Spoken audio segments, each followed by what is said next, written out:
I was left thinking about after a game like that tonight?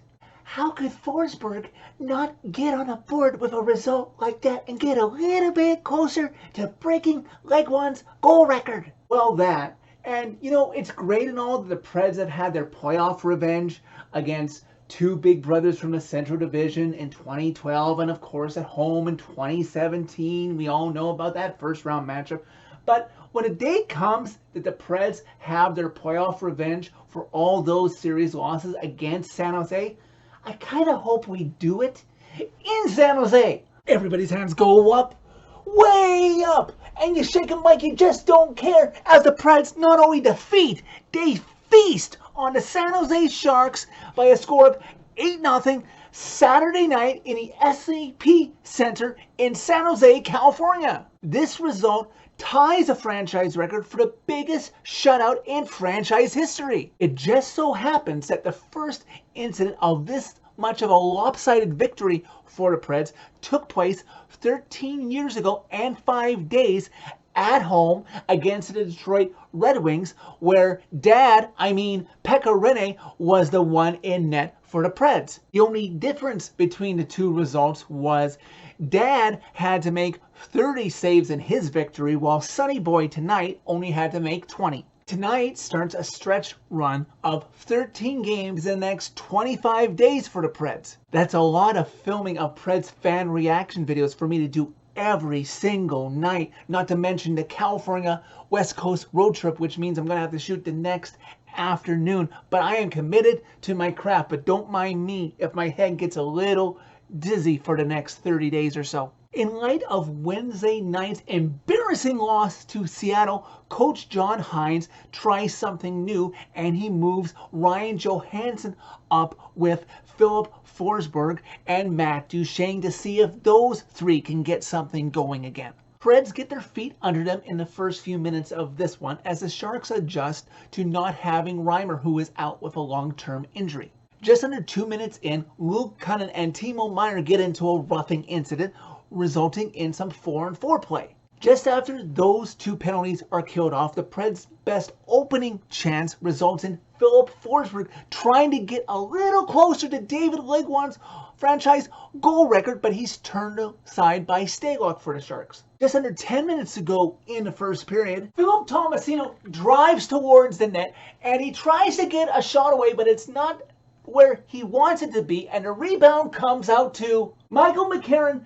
Gets the rebound in a corner and he gets it back to Tomasino behind the Sharks net as McCarron moves into position and receives the beautiful pass right back from Tomasino, and he taps it home past Stalock, giving the Preds a 1-0 lead. About the 5-minute mark of the first period, Sharks pressing for the equalizer. The Zingle having a great chance to tie it up, but Saros makes the pad save. Just under 4 minutes in the first remaining, and Roman Josi gets outworked by Matt Nito, and he takes a hooking call, giving the Preds their first penalty to kill since the Stadium Series game, since they didn't take a penalty on Wednesday. The one good thing right they did in Seattle. The Preds play that penalty kill defensively almost to perfection, not giving the Sharks any real chance or time to set up for the tying goal. And then at the 92nd mark remaining in the first period, Roman Josi, just inside the blue line,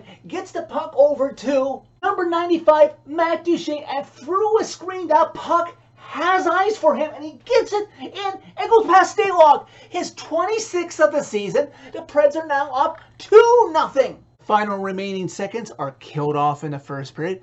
No further damage done either side. The Preds still lead this one 2-0. Preds come out with the same energy early in the second period that they had in the first, controlling the pace, setting the tempo, but they can't get the 3-0 goal just yet.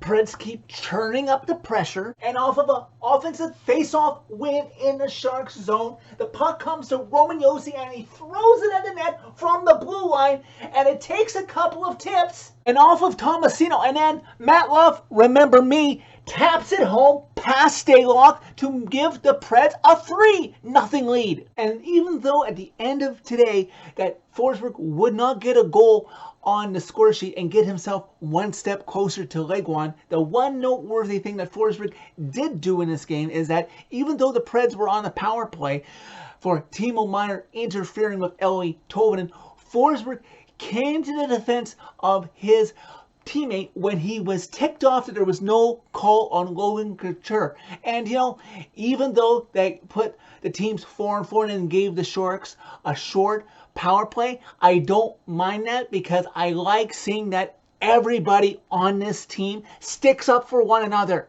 The Preds would successfully kill off Forsberg's retaliatory penalty and would indeed also weather the storm of some Sharks pressure midway through the second period. Preds would have a power play on the last quarter of the second period. And Mikael Granlund has Stalock at his mercy, but he's on the wrong hand and can't roof it backhand as Stalock is sprawled out.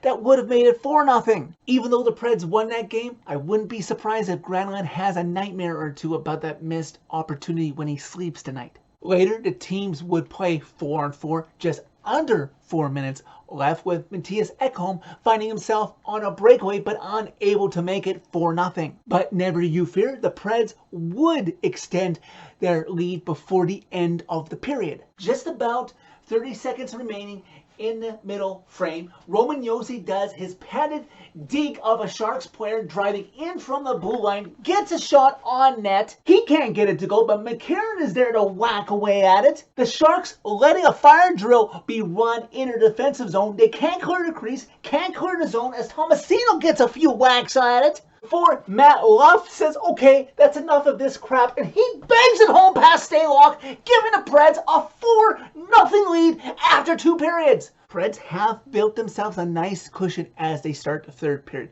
but if anything has shown during this last 10-game stretch when they've only won 3 of them coming into tonight in San Jose, it's going to take a full 60-minute effort to make sure they don't let this game get away with them and blow up in their face like Wednesday night's game did. And the Preds do not disappoint.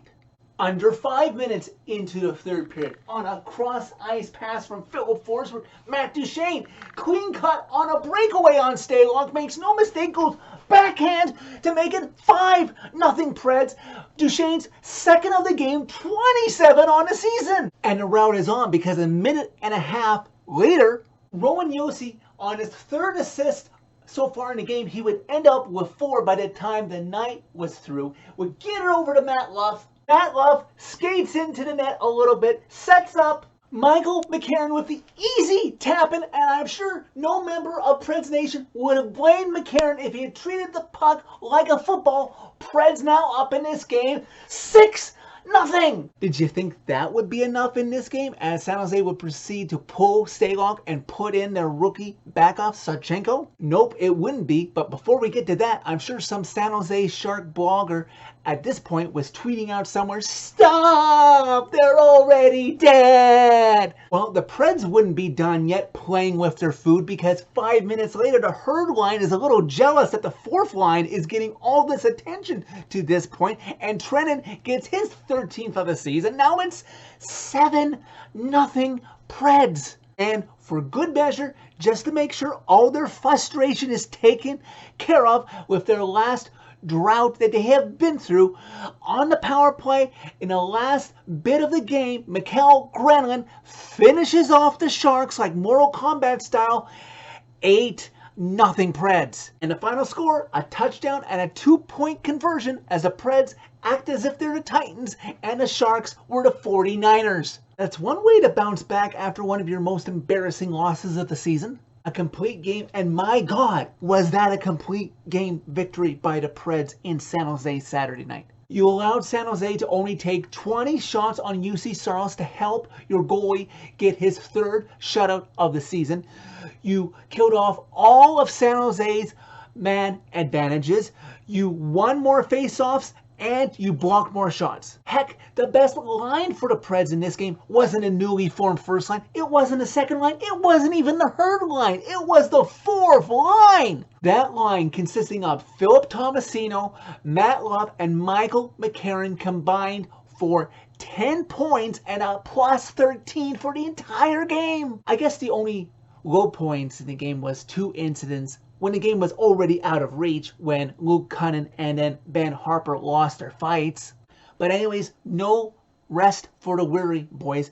Use this game as motivation and a reminder of what you are capable of when you play a full 60-minute game. Starting Tuesday night, back home, you will have Dallas, Anaheim, St. Louis, Minnesota, and Pittsburgh. 5 games in 8 days. Surely you're not going to win those games. If you do, by the margin of victory that you beat San Jose by tonight. But if you play full 60-minute efforts in those matchups like you did tonight, I like your chances to get more points out of those 5 games, seeing as 4 of the 5 of them are in Bridgestone. Now, focus at the task at hand. Worry about your games this week and don't worry about the out-of-town scoreboard. Let Preds Nation stress about that and cross our fingers and pray and all that jazz. That's it for this video. Thank you very much for watching. As always, click like if you like this video. Click subscribe if you really love seeing the Preds feast on the Sharks tonight. You can find my social media by clicking on the channel name. Tell all your friends about Redemption. Great bounce back victory tonight, boys. Just make sure you have some left in the tank for the upcoming stretch run against playoff contending teams.